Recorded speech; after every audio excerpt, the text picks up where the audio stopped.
بسم اللہ الرحمن الرحیم۔ جیسا کہ جنگ احد کے بارے میں ذکر ہو رہا تھا کہ مردوں کی جانثاری ایک طرف اور عورتوں کی جانثاری بھی آپ کے سامنے بیان ہو رہی ہے۔ حضرت ام عمارہ کی جانثاری آپ کے سامنے ذکر ہوئی پچھلے پارٹ میں۔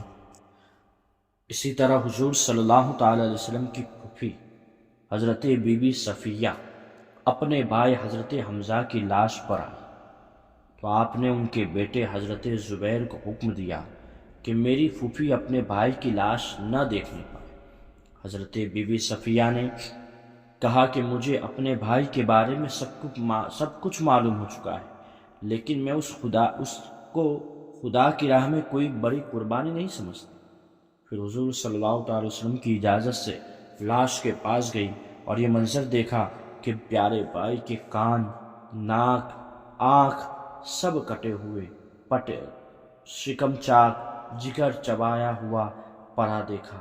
یہ دیکھ کر اس شیر دل خاتون نے انا للہ و انا الیہ راجعون کے سوا کچھ بھی نہ کہا۔ پھر ان کی مغفرت کی دعا مانگتے ہوئے چلی آئی۔ ایک انصاری عورت جس کا شوہر، باپ، بھائی سبھی اس جنگ میں شہید ہو چکے تھے، تینوں کی شہادت کی خبر باری باری سے لوگوں نے اسے دی، مگر وہ ہر بار یہی پوچھتی رہی کہ بتاؤ رسول اللہ صلی اللہ تعالی وسلم کیسے ہیں؟ جب لوگوں نے اس کو بتایا کہ الحمدللہ وہ زندہ اور سلامت ہے تو بے اختیار اس کی زبان سے اس شعر کا مضمون نکل پڑا کہ تسلی ہے، پناہ ہے، بے کسا زندہ سلامت ہے، کوئی پرواہ نہیں سارا جہاں زندہ سلامت۔ اللہ اکبر۔ اس شیر دل عورت کے صبر و ایثار کا کیا کہنا۔ شوہر، باپ، بھائی تینوں کے قتل سے دل پر صدمات کے تین پہاڑ گر پڑے ہیں، مگر پھر بھی زبان حال سے اس کا ایک ہی نعرہ ہے کہ میں بھی اور باپ بھی، شوہر بھی، برادر بھی فدا، اے شہیدی تیرے ہوتے ہوئے کیا چیز ہے ہم۔ اس جنگ میں 70 صحابہ نے جام شہادت نوش فرمایا۔ 70 صحابہ ہاں جام شہادت نوش فرمایا، جن میں 4 مہاجر، 70 صحابہ، 4 مہاجر اور 66 انصار تھے۔ اس جنگ میں 70 صحابہ 70 جام شہادت نوش فرمایا انہوں نے، جس میں 4 مہاجر تھے اور 66 انصار تھے۔ 30 کی تعداد میں کفار بھی نہایت ذلت کے ساتھ قتل ہوئے، مگر مسلمانوں کی مفلسی کا یہ عالم تھا کہ ان شہدائے کرام کے کفن کے لیے کپڑا بھی نہیں تھا۔ حضرت مصعب بن عمیر کا یہ حال تھا کہ بوقت شہادت ان کے بدن پر صرف ایک اتنی بڑی کملی تھی کہ ان کی لاش کو قبر میں لٹانے کے بعد ان کا سر ڈھانپا جاتا تھا تو پاؤں کھل جاتا تھا، اور اگر پاؤں چھپایا جاتا تو سر کھل جاتا تھا۔ بالآخر سر چھپا دیا گیا اور پاؤں پر اذخر ایک گھاس کا نام ہے، اذخر گھاس ڈال دی۔ شہدائے کرام خون میں لٹھڑے ہوئے 2 شہید ایک قبر میں دفن کیے گئے، 2 شہید ایک قبر میں دفن کیے گئے۔ جس کو قرآن زیادہ یاد ہوتا اس کو آگے رکھتے۔ حضور صلی اللہ تعالی علیہ وسلم شہدائے احد کی قبروں کی زیارت کے لیے تشریف لے جاتے تھے، اور آپ کے بعد حضرت ابوبکر صدیق، حضرت عمر فاروق رضی اللہ تعالیٰ عنہما کا بھی یہی عمل رہا۔ ایک مرتبہ حضور صلی اللہ تعالی علیہ وسلم شہدائے احد کی قبروں پر تشریف لے گئے تو ارشاد فرمایا کہ یا اللہ، تیرا رسول گواہ ہے کہ اس جماعت نے تیری رضا کی طلب میں جان دی ہے۔ پھر یہ بھی ارشاد فرمایا کہ قیامت تک جو مسلمان بھی ان شہیدوں کی قبروں پر زیارت کے لیے آئے گا اور ان کو سلام کرے گا تو یہ شہدائے کرام اس کے سلام کا جواب دیں گے۔ یہاں غور کریں کہ حضور فرماتے ہیں کہ جو بھی ان شہیدوں کی قبر پر قیامت تک زیارت کے لیے آئے گا اور ان کو سلام کرے گا تو شہدائے کرام اس کے سلام کا جواب دیں گے۔ جس نبی کے دین کے لیے صحابہ نے اپنی شہادت دی، وہ شہداء اپنی قبر سے سلام کا جواب دے، اور وہ نبی جو سید الانبیاء ہے، کیا وہ ہمارے سلام کا جواب نہیں دے سکتے؟ معاذ اللہ۔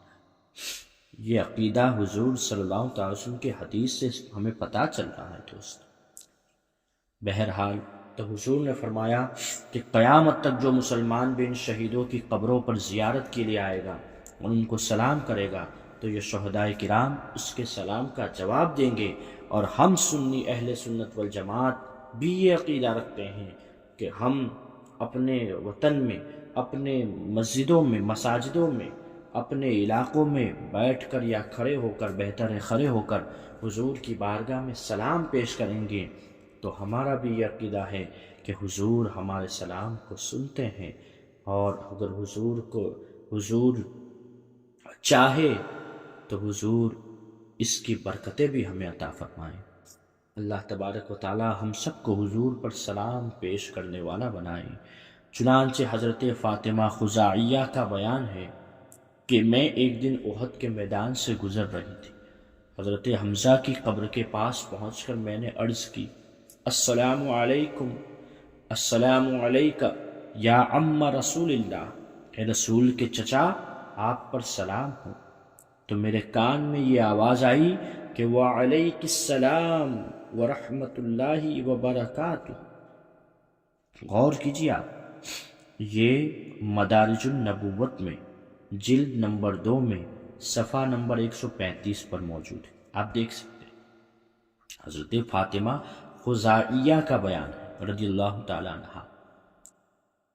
غور کریں آپ، جب حضرت حمزہ اپنی قبر سے سلام کا جواب دے رہے ہیں تو حضور صلی اللہ تعالی علیہ وسلم نہیں دے سکتے۔ بہرحال 40 برس کے بعد شہداء احد کی بعض قبریں کھل گئی تو ان کے کفن سلامت اور بدن تر و تازہ تھے، اور تمام اہل مدینہ اور دوسرے لوگوں نے دیکھا کہ شہداء کرام اپنے زخموں پر ہاتھ رکھے ہوئے ہیں، اور جب زخم سے ہاتھ اٹھایا گیا تو تازہ خون نکل کر بہنے لگا۔ یہ بھی مدارج النبوت میں ہے، آپ مل جائے۔ یہودیوں میں کعب بن اشرف بہت ہی دولت مند تھے۔ یہودی علماء اور یہود کے مذہبی پیشواؤں کو اپنے خزانے سے تنخواہ دیتا تھا۔ دولت کے ساتھ شاعری میں بھی بہت باکمال تھا، جس کی وجہ سے نہ صرف یہودیوں بلکہ تمام قبائل عرب پر اس کا ایک خاص اثر تھا۔ اس کو حضور صلی اللہ تعالی علیہ وسلم سے سخت عداوت تھی۔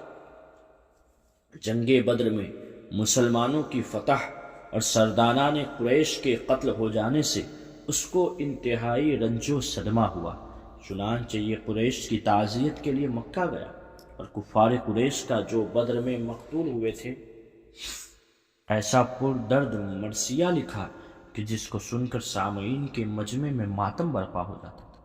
اس مرثیہ کو یہ شخص قریش کو سنا سنا کر خود بھی زار زار روتا تھا اور سامعین کو بھی رلاتا تھا۔ مکہ میں ابو سفیان سے ملا اور اس کو مسلمانوں سے جنگ بدر کا بدلہ لینے پر ابھارا، بلکہ ابو سفیان کو لے کر حرم میں آیا اور کفار مکہ کے ساتھ خود بھی کعبہ کا غلاف پکڑ کر عہد کیا کہ مسلمانوں سے بدر کا ضرور انتقام لیں گے۔ پھر مکہ سے مدینہ لوٹ آیا تو حضور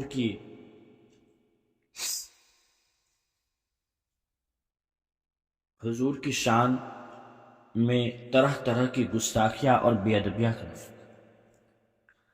اسی پر بس نہیں کیا بلکہ آپ کو چپکے سے قتل کرا دینے کا قصد کیا۔ کعب بن اشرف یہودی کی یہ حرکتیں سراسر اس معاہدے کے خلاف ورزی تھی جو یہود اور انصار کے درمیان ہو چکا تھا کہ مسلمان اور کفار قریش کی لڑائی میں یہودی غیر جانبدار رہیں گے۔ بہت دنوں تک مسلمان برداشت کرتے رہے، مگر جب بانی اسلام کی مقدس جان کو خطرہ لاحق ہوا تو حضرت محمد بن مسلمہ نے حضرت ابو نائلہ و حضرت عباد بن بشر و حضرت حارث بن اوس اور حضرت ابو عبس رضی اللہ تعالی عنہم کو ساتھ لیا اور رات میں کعب بن اشرف کے مکان پر گئے اور ربیع الاول ہجری 3 کو اس کے قلعے کے فاٹک پر اس کو قتل کر دیا اور صبح کو بارگاہ رسالت میں حاضر ہو کر اس کا سر تاجدار دو عالم صلی اللہ علیہ وسلم کے قدموں میں ڈال دیا۔ اس قتل کے سلسلے میں حضرت حارث بن اوس اس کی تلوار کی نوک سے زخمی ہو گئے تھے۔ محمد بن مسلمہ وغیرہ رضی اللہ تعالیٰ عنہ ان کو کندھوں پر اٹھا کر بارگاہ رسالت میں لائے اور آپ نے اپنا لعاب دہن ان کے زخم پر لگا دیا تو اسی وقت وہ شفایاب ہو گئے، شفائے کامل حاصل ہو گئے۔ ربیع الاول ہجری 3 میں حضور کو یہ اطلاع ملی کہ نجد کے ایک مشہور بہادر دعصور بن حارث محاربی نے ایک لشکر تیار کر لیا ہے تاکہ مدینہ پر حملہ کرے۔ اس خبر کے بعد آپ 400 صحابہ کرام کی فوج لے کر مقابلے کے لیے روانہ ہو گئے۔ جب دعصور کو خبر ملی کہ رسول اکرم صلی اللہ علیہ وسلم ہمارے دیار میں آ گئے تو وہ بھاگ نکلا اور اپنے لشکر کو لے کر پہاڑوں پر چڑھ گیا، مگر اس کی فوج کا ایک آدمی جس کا نام حبان تھا گرفتار ہو گیا اور فوراً ہی کلمہ پڑھ کر اس نے اسلام قبول کر لیا۔ اتفاق سے اس روز زوردار بارش ہو گئی۔ حضور صلی اللہ علیہ وسلم ایک درخت کے نیچے لیٹ کر اپنے کپڑے سکھانے لگے۔ پہاڑ کی بلندی سے کافروں نے دیکھ لیا کہ آپ بالکل اکیلے اور اپنے اصحاب سے دور بھی ہیں۔ ایک دم دعصور بجلی کی طرح پہاڑ سے اتر کر ننگی تلوار ہاتھ میں لیے آیا اور حضور کے سر مبارک پر تلوار بلند کر کے بولا کہ بتائے اب کون ہے جو آپ کو مجھ سے بچائے؟ آپ نے جواب دیا کہ میرا اللہ مجھ کو بچا لے۔